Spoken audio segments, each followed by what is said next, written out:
రాత్రి సమయంలో ఎరువుల కోసం పాటలు రాత్రి సమయంలో తూర్పుగోదావరి జిల్లా తాళ్లపూడి మండలంలో పరిస్థితి అది. ఏలూరులో పరిస్థితి అది.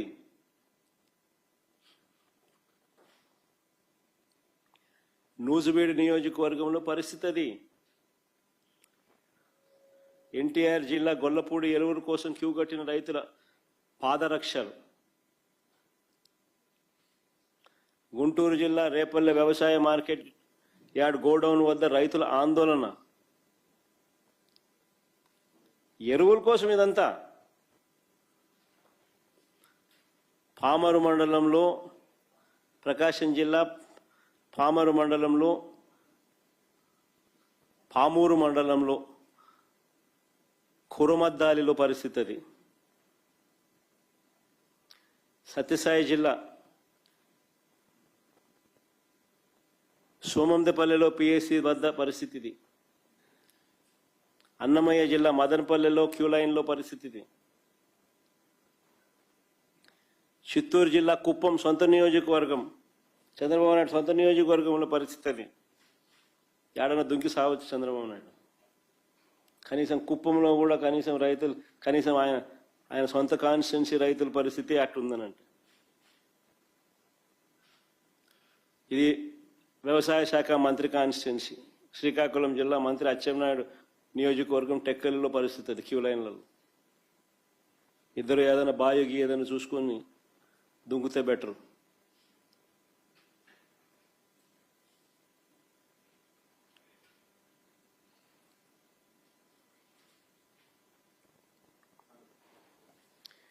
నేను ఒకటే అడుగుతా ఉన్నా మిమ్మల్ని అందరినీ కూడా, అసలు మీ ద్వారా ప్రజలందరినీ కూడా ఆలోచన చేయమని అడుగుతా ఉన్నది ఒకటే.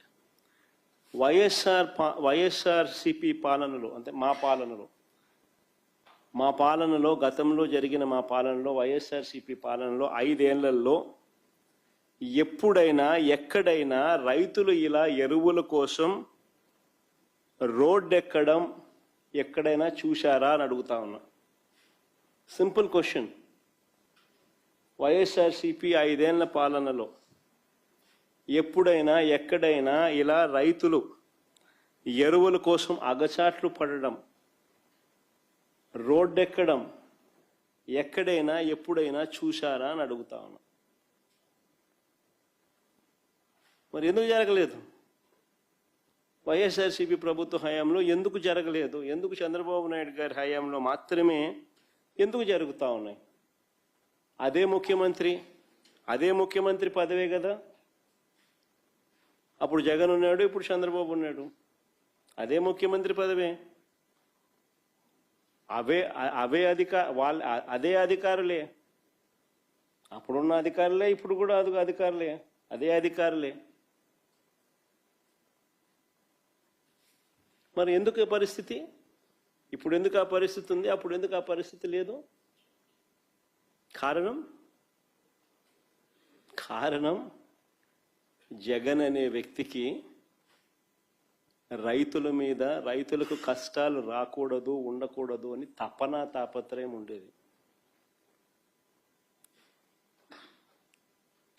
తాపత్రయం ఉండి రైతులకు మంచి చేయాలి, రైతులకు మంచి జరగాలి అనే ఆలోచనలో ఉంటే ఇలాంటి పరిస్థితులు ఉండవు.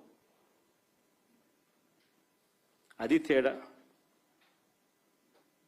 ఇక్కడ పరిస్థితి ఎందుకు అనంటే, దీంట్లో కూడా స్కాములు చేసి దీంట్లో కూడా డబ్బెత్తాలన్న ఆలోచన చేస్తూ ఉన్నారు కాబట్టి పరిస్థితి ఇది. ఇంత దిక్కుమాలిన పరిస్థితి నిజంగా రాష్ట్రంలో ఉంది అని అంటే చంద్రబాబు నాయుడు సిగ్గుతో తలంచుకోవాలి. అడుగుతాను, సీజన్ రాగానే రాష్ట్రంలో ఎంత విస్తీర్ణంలో పంటలు సాగు చేస్తూ ఉన్నారు అని ఎవరైనా లెక్కలు కడతారు కదా. సీజన్ రాగానే రాష్ట్రంలో ఎంత విస్తీర్ణంలో పంటలు సాగు అవుతూ ఉన్నాయి, వీటికి ఎంత ఎరువులు కావాలి అని ఏ రాష్ట్ర ప్రభుత్వమైనా లెక్కలు కడుతుంది కదా. ఆ లెక్కలన్నీ మన దగ్గర ఉన్నాయి కదా. మరి అటువంటప్పుడు ఎరువులు అందని పరిస్థితి ఎందుకు వస్తుంది?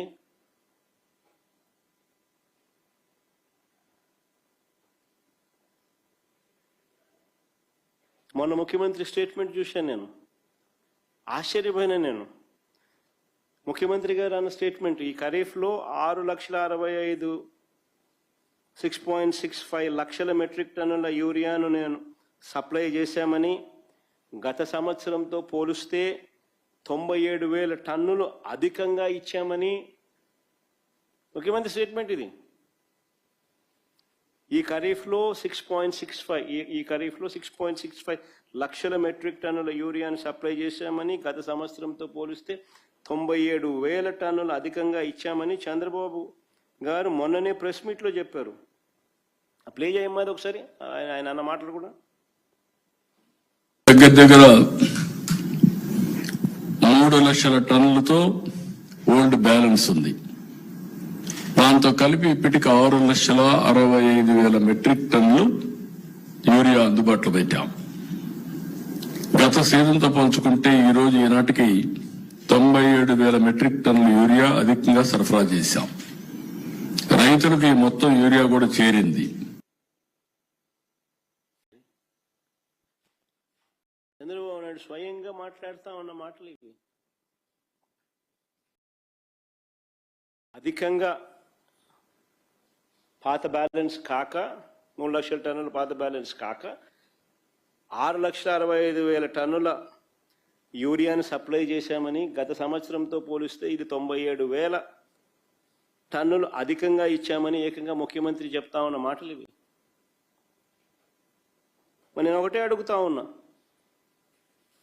మా చంద్రబాబు నాయుడు గారు చెప్తా ఉన్నట్టుగానే ఈ మాదిరిగానే సప్లై జరిగి ఉండింటే, ఈ మాదిరిగా రైతులకు అంది ఉండింటే, ఈ మాదిరిగా రైతులు రోడ్డెక్కే పరిస్థితి ఎందుకు వచ్చింది?